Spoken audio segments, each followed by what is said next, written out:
Natalie Griesbeck. Natalie, please. Merci Claude. À mon tour de remercier Anna Maria pour le travail très fourni et très inclusif qu'elle a mené avec les shadow rapporteurs, et la remercier aussi sur le contenu du rapport, le faire aussi en tant que vice-présidente de l'intergroupe droits des enfants avec les collègues. Nous sommes toute une équipe à être convaincus vraiment de nos combats sur des mêmes lignes, et je trouve que le contenu du rapport à cet égard est tout à fait éloquent. Un rappel peut-être rapide, cette directive européenne qui est à la base du travail d'Anna Maria relative aux abus sexuels et à l'exploitation sexuelle des enfants date de 2011. Elle devait être transposée en 2013 et toute une série d'États n'ont toujours pas transposé ce texte. Donc la Commission soulève les complexités juridiques, etc. Mais nous sommes le Parlement. Et ce retard n'est non seulement pas normal, mais il n'est même pas acceptable, car nous parlons d'abus sexuels sur des enfants. Donc, sur le ton global du rapport, de ce rapport, on aurait pu être même encore un peu plus critique, ne pas simplement constater parfois que la Commission prend acte, etc.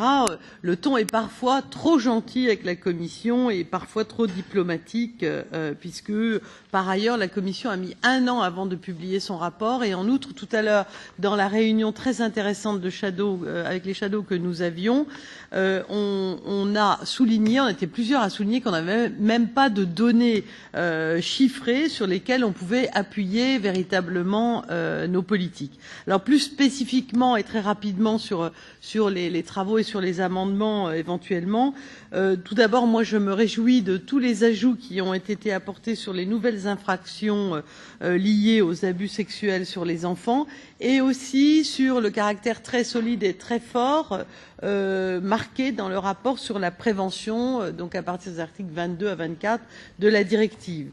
Deuxièmement, peut-être une remarque sur laquelle je reviendrai avec les amendements, peut-être ne pas souligner que les questions sur le chiffrement sont introduites dans ce rapport. Je pense que ça n'est pas tout à fait pertinent, c'est une autre question, et je pense qu'il faut veiller à ne pas les mélanger. Et enfin, sur peut-être avant de développer aussi de nouvelles technologies de blocage, moi je souhaiterais que nous puissions, avec les éléments du rapport d'Anna Maria, insister davantage sur la suppression en un, et ensuite sur la nécessité pour les États et les forces répressives d'agir davantage sur la suppression, et ensuite de parler des blocages.